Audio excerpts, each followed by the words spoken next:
محمود غزنوی نے ایک دن فرمایا کہ میں حضرت خضر علیہ السلام کی زیارت کرنا چاہتا ہوں۔ ایک غریب آدمی کھڑا ہوا، وہ کہنے لگا میں آپ کو زیارت کرا دیتا ہوں، لیکن ایک شرط ہے، میں غریب ہوں، 6 مہینے کا خرچہ میں آپ کو دینا ہوگا میرے بچوں کو۔ اس نے کہا ٹھیک ہے۔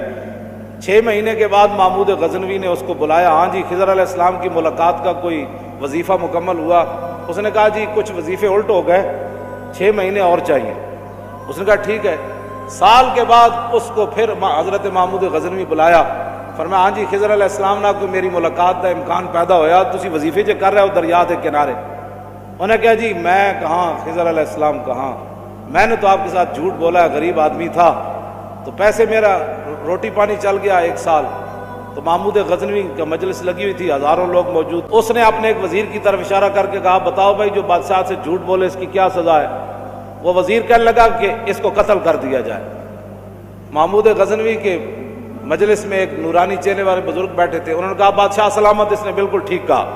پھر اس نے ایک دوسرے وزیر سے پوچھا، اس نے کہا جی اس کی کیا سزا ہے جس نے بادشاہ سے داؤ بھی لگایا اور جھوٹ بھی بولا؟ اس نے کہا یہ گردن نہ اتاریں، یہ تو پھر جلدی مر جائے گا، اس پر کتے چھوڑیں، یہاں تک کہ کتے اسے نوچ نوچ کر کھائیں تاکہ اس کو پتہ چلے بادشاہ سے جھوٹ نہیں بولا جاتا۔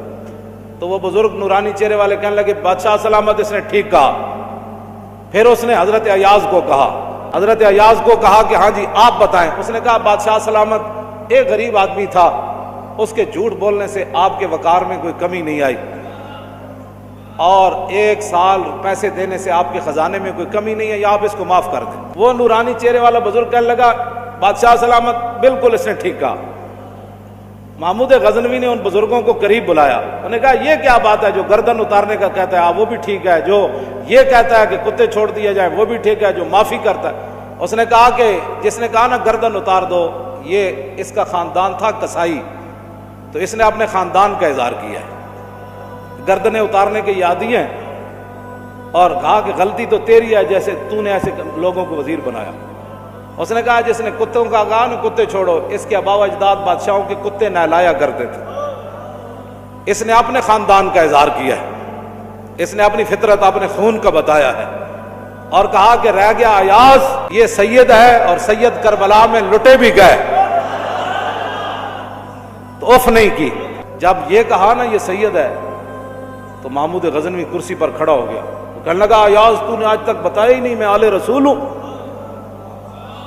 اتنا ظلم کیا تو نے بتایا ہی نہیں آج تک۔